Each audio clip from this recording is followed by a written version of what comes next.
Продолжается период новогодних праздников, чудесное время, и мы продолжаем наполняться красотой и позитивом от окружающего нас мира.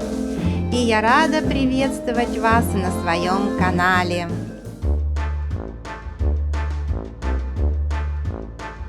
Зима – прекрасное время, когда нет жары, но все же тепло и красиво вокруг. Цветут цветы, а мандариновые деревья, растущие вдоль улицы, радуют глаз. Мы находимся в португальском городе Бежа.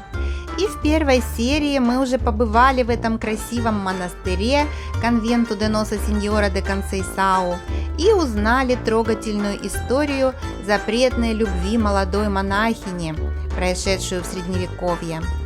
А сегодня мы сделаем небольшой обзор самого города Бежа, посмотрим его новогодние украшения и посетим еще несколько интересных мест. С утра было решено зайти в старый городской парк, где нас встретил рыцарь, символизирующий победу христиан над маврами. Этот сад начал свою историю в 1840 году и изначально был задуман как живая изгородь, отделяющая монастырь от города. Сейчас этот монастырь XIII века имеет вполне современный вид, и в нем находится элитный отель Pousada. А обновленный парк уже не считается монастырским садом, а является общественным парком.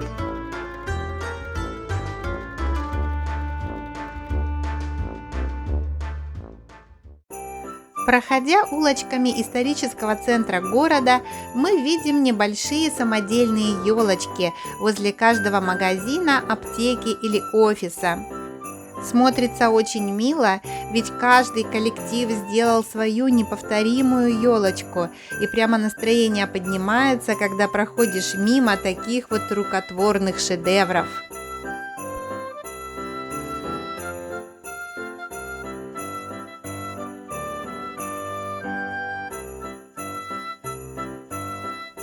А это Дед Мороз со Снегурочкой. Вернее, это не Снегурочка, в Европе снегурочек же не бывает. Здесь это эльф в зеленом костюмчике, который и разносит подарки через дымоход. Не дедушке же прыгать по крышам. Рождественская сценка изображена у входа в отель. Вот такое новогоднее убранство города Бежа. Печеные каштаны. Зимой они продаются, наверное, во всех городках Португалии. 2,50 за дюжину.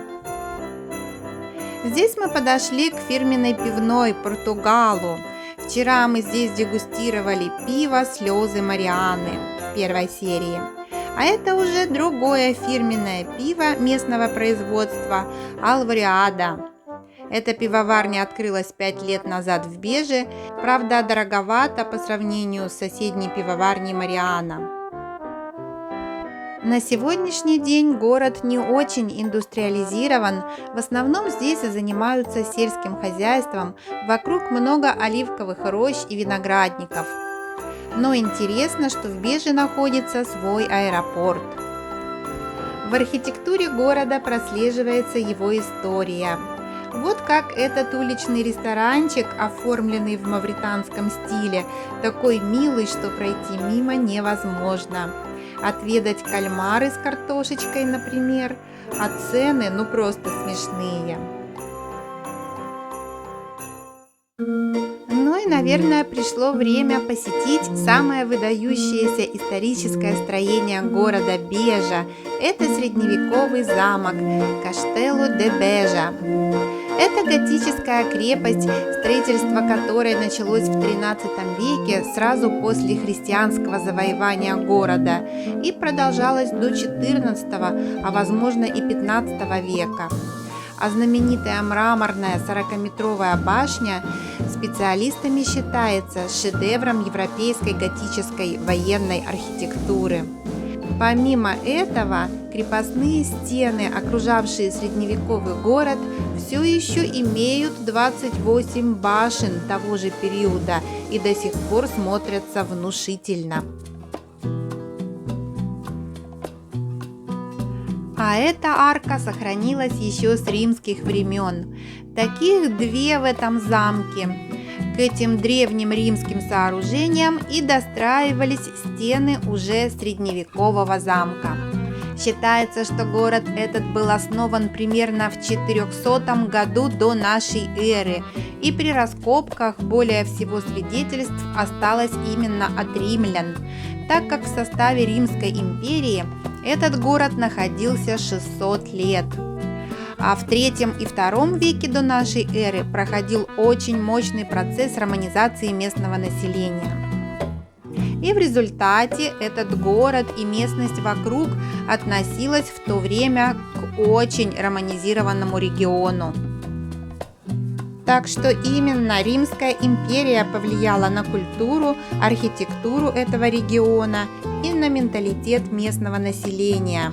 И даже в отчетах Птоломея, ученого из Константинополя, это II век до нашей эры, можно найти упоминания об этом городе. О важности этого города говорит еще то, что здесь проходила одна из римских дорог. А самым важным событием того времени было то, что Юлий Цезарь именно здесь заключил мир с лузитанами, после чего город был переименован в величественное Пакс Юлия. А после падения Римской империи разросшийся город 300 лет принадлежал Вестготам, а потом 400 лет им владели арабы, которые изменили название города на Бежа. Это искаженное мусульманами слово «пакс». Так и осталось название Бежа по сей день, даже когда христиане отвоевали город. Какая все-таки необыкновенно красивая башня. Каждый этаж как зал во дворце. Действительно, очень грандиозное сооружение для того времени. Этот высокий свод в виде восьмиконечной звезды. Как красиво! А загадочные винтовые лестницы кажутся бесконечными. А самое необычное в этой башне, как мне кажется, это навесные бойницы, так называемые машикули, которые располагаются в верхней части крепостных стен или башен, на балконы похожи. Так эта башня необычна тем, что здесь не просто узкий маленький балкончик над входом, здесь широкий балкон, который окружает башню полностью, и отверстий здесь много. Вот они, именно сюда и лили кипящую смолу на головы осаждающих. Какой необычный широкий балкон, много отверстий, и чтобы не обжечь собственные ноги, выливая смолу, сделан уступ в полу, как бы ступенька. Вообще на сегодняшний день считается, что смолу или масло использовали редко. В средние века было средство подоступней – это горячий песок. Он прекрасно проходил сквозь звенья кольчуги. Горячий песок обжигал тело нападавшего и делал его доспехи очень тяжелыми. Тело покрывалось волдырями, и атакующий становился легкой мишенью для лучника. А вот мы уже и на самом верху.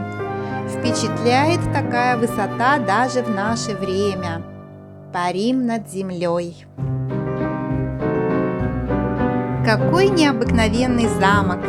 Этой огромной башни хватило, чтобы окунуться в атмосферу средневековья и получить незабываемые эмоции. Лично мои эмоции вылились в танцевальное видео, которое можно посмотреть по ссылке вверху.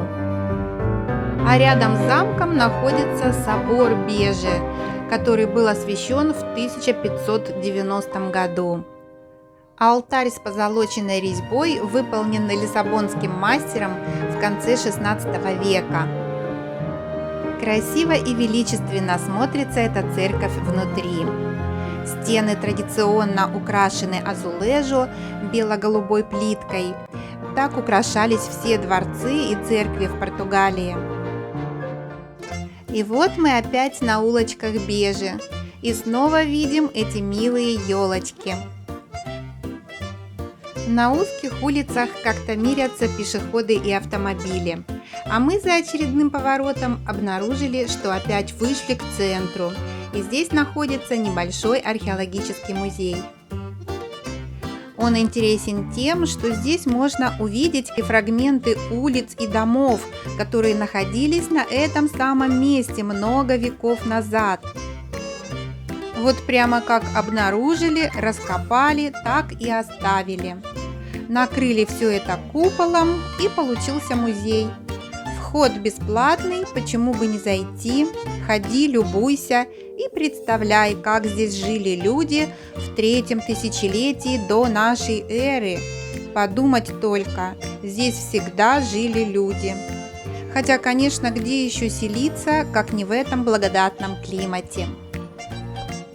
Очень интересно было видеть у себя под ногами целую улицу времен Римской империи.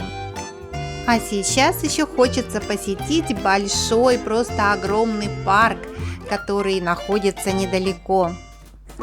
Парк де Сидаде, что значит городской парк, занимает 9 гектаров и отлично подходит для отдыха, занятий спортом. И летом, я думаю, здесь особенно приятно, так как вокруг много различных водоемов. Есть ресторан на берегу озера, летнее кафе, детская площадка, спортивная площадка.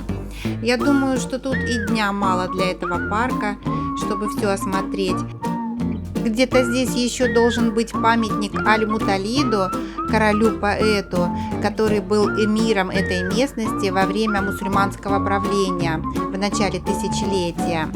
Но его искать мы уже не будем, конечно, так как уже темнеет и холодает, зима все-таки, поэтому пробежимся, осмотримся и вернемся в город. Нам же еще городскую елку посмотреть надо. Темнеет прямо на глазах, очень быстро. И вот мы опять в старом центре Бежи. Уже зажглись огни, и сразу все смотрится по-другому. Город хорошо подготовился и назвал в честь меня кинотеатр. Пакс Юлия! Но мы-то уже знаем, что значит это империя Юлия, но не моя, а Цезаря. Да уж, Римская империя оставила здесь свой неизгладимый след повсюду. А здесь мы видим на калсаде герб города. И на нем изображен бык, символ города. По старой легенде, когда город Бежа был небольшой деревней с хижинами, окруженной густыми зарослями, змея-убийца была самой большой проблемой для населения. И тогда жители оставили в зарослях, где жила змея, отравленного быка. Таким образом, через быка они убили змею, а бык стал символом этого города и до сих пор изображается на городском гербе. Такая вот городская легенда. А мы уже подошли к главной елке. Странно, что она стоит не на большой площади, а на этой маленькой. И людей совсем немного гуляет, как мы видим. Ну и городок-то небольшой, 28 тысяч жителей. Но очень уютный и комфортный, с большой парковой зоной и интересной историей. Правда, рядом нет океана, но зато есть речной пляж. Вот такой городок мы сегодня посмотрели, положительные эмоции получили. И на этом я закончу свое видео. Хочу всем пожелать любви, добра и позитива в новом году. Спасибо, что смотрите, и до новых интересных встреч!